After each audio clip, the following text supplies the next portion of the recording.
তাবিদের মধ্যে মুহাম্মদ ইবনে সিরিন খুব ভালো স্বপ্নের ব্যাখ্যা জানতেন। এক লোক এসে মুহাম্মদ ইবনে সিরিনকে বলল যে আমি দেখলাম আমার ছেলে পানি খেতে খেতে পেটটা এত বড় হয়ে গেছে।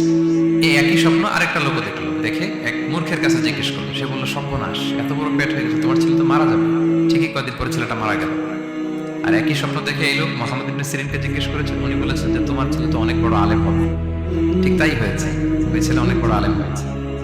তো ফাইন্নার রুইয়া তাকাউ আলা মা তুআব্বার, স্বপ্নের ব্যাখ্যা তেমন হয় যেমন এটার ব্যাখ্যা করা হয়।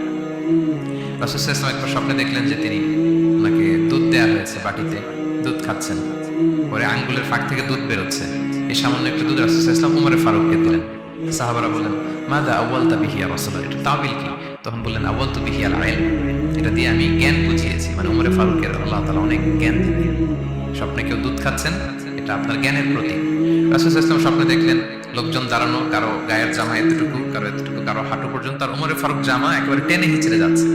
তো সাহাবারা বললেন, মাযা আউয়ালতু বিহি ইয়া রাসূলুল্লাহ, এই স্বপ্নের তাওবিল কি, ব্যাখ্যা কি? রাসূল সাল্লাল্লাহু আলাইহি ওয়াসাল্লাম বললেন, আউয়ালতু বিহি আদ-দীন তাকওয়া, এটা দ্বারা আমি দিনদারি বুঝিয়েছি। মানে উমরে ফারুকের দিনদারি অনেক বেশি।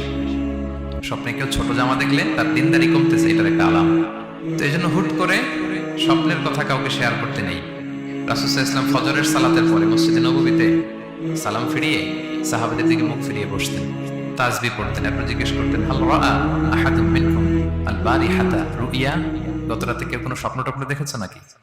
তো তখন সাহাবারা এই স্বপ্ন বলতেন, রাসূল সাল্লাল্লাহু আলাইহি ওয়াসাল্লাম ব্যাখ্যা করতেন। সুবহানাল্লাহ, কত সৌভাগ্যবান ছিলেন তারা। তাহলে স্বপ্ন বলা যাবে নাকি কাউকে? খুবই শুভাকাঙ্ক্ষী, আপনার একেবারে ক্লোজ ফ্রেন্ড, তাকে বলতে পারেন। আর অনেক বড় আলেম যিনি ভালো ব্যাখ্যা করতে পারবেন, আপনাকে গাইড করতে পারবেন, তাকে বলবেন। এছাড়া বলা যাবে। আর খারাপ স্বপ্ন তো বলাই যাবে, আল্লাহ তাআলার কাছে পানা চাইতে হবে। তাহলে ঘুমিয়ে ঘুমিয়ে যেটা দেখি এটা কারোর কাছে বলা যাবে না। আর যেটা পাওয়ার আকাঙ্ক্ষা মানুষকে ঘুমাতে দেয় না, ওইটাও একটা স্বপ্ন। বলে না যে আমার জীবনের স্বপ্ন আমি এটা করি, এটাও স্বপ্ন। এই ভিশনও শেয়ার করা যাবে না কারোর সাথে। আপনারা তো ব্যবসায়ী মানুষ, টিপস শিখাই দিয়েছি। বিশাল বড় একটা কিছু প্রজেক্ট নিছেন, শুরু করার আগে আপনি বলে ফেলছেন, শেষ, আর এটা হবে না।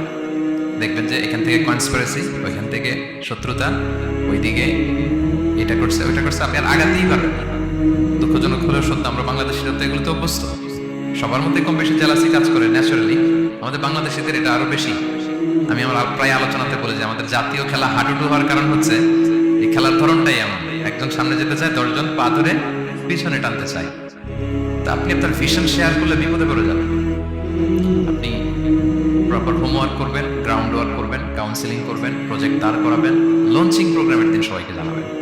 সব রেডি, এবার আর কেউ কিছু করতে পারবে না, এটা দাঁড়াই গেছে, সব রেডি। আমার লঞ্চিং জাস্ট একটা ফর্মালিটিস, তারপরে আমার কাজ শুরু হবে। কিন্তু আপনি আগেই যদি